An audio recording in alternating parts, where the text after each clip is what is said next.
Okay, so today we're going to be learning how to shop for Chardonnay, and I find Chardonnay to be a very polarizing grape. Some people love it, some people hate it. It is very important. We call it the winemaker's grape because it's very neutral on its own, so it's often manipulated in the winery. It's grown all over the world. It's the #1 white grape by production. Let's learn more today. All right, so we're going to be starting in Burgundy, which is the classic home of Chardonnay. You kind of have three distinct areas of Burgundy, the north, the middle, and the south. We're going to start breaking those down here today. So we're going to begin in Chablis. This is going to be the most common region for northern Burgundy Chardonnay. What I call this is the area for people that don't like Chardonnay. This is where you want to begin. These wines are not oaky, not buttery. They don't have any malolactic fermentation. They're straightforward. Orchard fruit, green apple, and pear. If you're just beginning with Chardonnay, or if you don't like Chard but you want to learn more about it, this is the region I would start with. With Chablis, you can really find price points all over the place. Some are very expensive, some are a lot cheaper.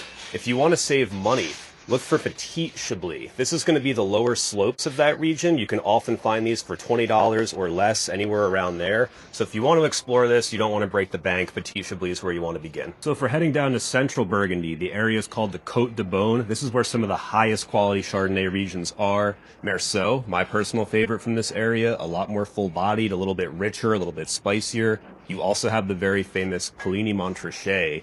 These wines are very linear, more acidic than the Meursault, overall still fairly expensive. Now all these regions are extremely high quality, they make excellent wine, bigger than Chablis. The only issue is the price points. These are typically going to start at $75 and just get more expensive from there.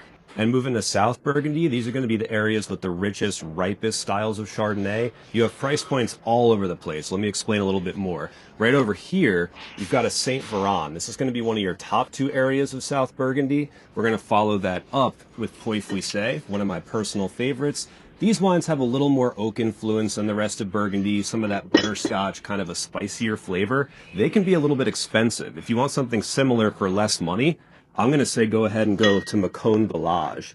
These are going to be single village wines that are not yet named appellations for this area. That means they're going to be a lot less expensive, but still very high quality. If you want to keep it really super basic, you can get a Chardonnay from just the general area of Bourgogne, the French pronunciation of Burgundy. You can find these for under $20. And again, if you don't like the oaky, buttery style of Chardonnay, this will be the area for you. So while we're talking about French Chardonnay, you have to mention Champagne. Chardonnay is one of the main grapes in the blend, but when you see Blanc de Blanc on a label, that's going to indicate it's a 100% Chardonnay Champagne. So next we'll be talking about California Chardonnay. It's going to be the #1 white grape planted in California. This is going to be that more oaky, buttery style in general, a little bit more spicy, a little bit more tropical. Some of my favorite areas are going to be the Sonoma Coast. This is a cooler climate region. Gunlock-Bunchu, a producer I highly recommend. You got another great region right down here. Carneros, that's southern Napa Valley, a little bit cooler than the rest of the valley, pretty good prices. One of my other favorites in Sonoma is Russian River Valley. Really high quality area, but way friendlier prices. I mean, you can see here we're under $20 at full price. That's really good. If you head to the central coast, Arroyo Seco, Monterey, that's going to be another area that makes great Chard. So another area I love to drink Chardonnay from is going to be Australia.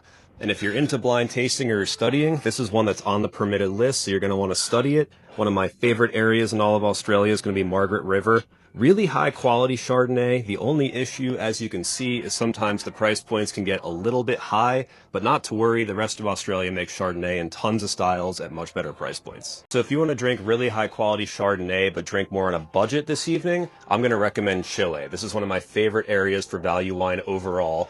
And to get really high quality Chardonnay, look for this area, Limarí or Limarí Valley. Consistently good white wines. They have limestone soils just like Burgundy, but we got this bottle for under $20, and for a couple dollars more, you can get the single vineyard bottling, and that's still going to be under $20. So tell me, are you a Chardonnay drinker? Do you love it? Do you hate it? If you do drink it, what's your favorite region? Let me know in the comments.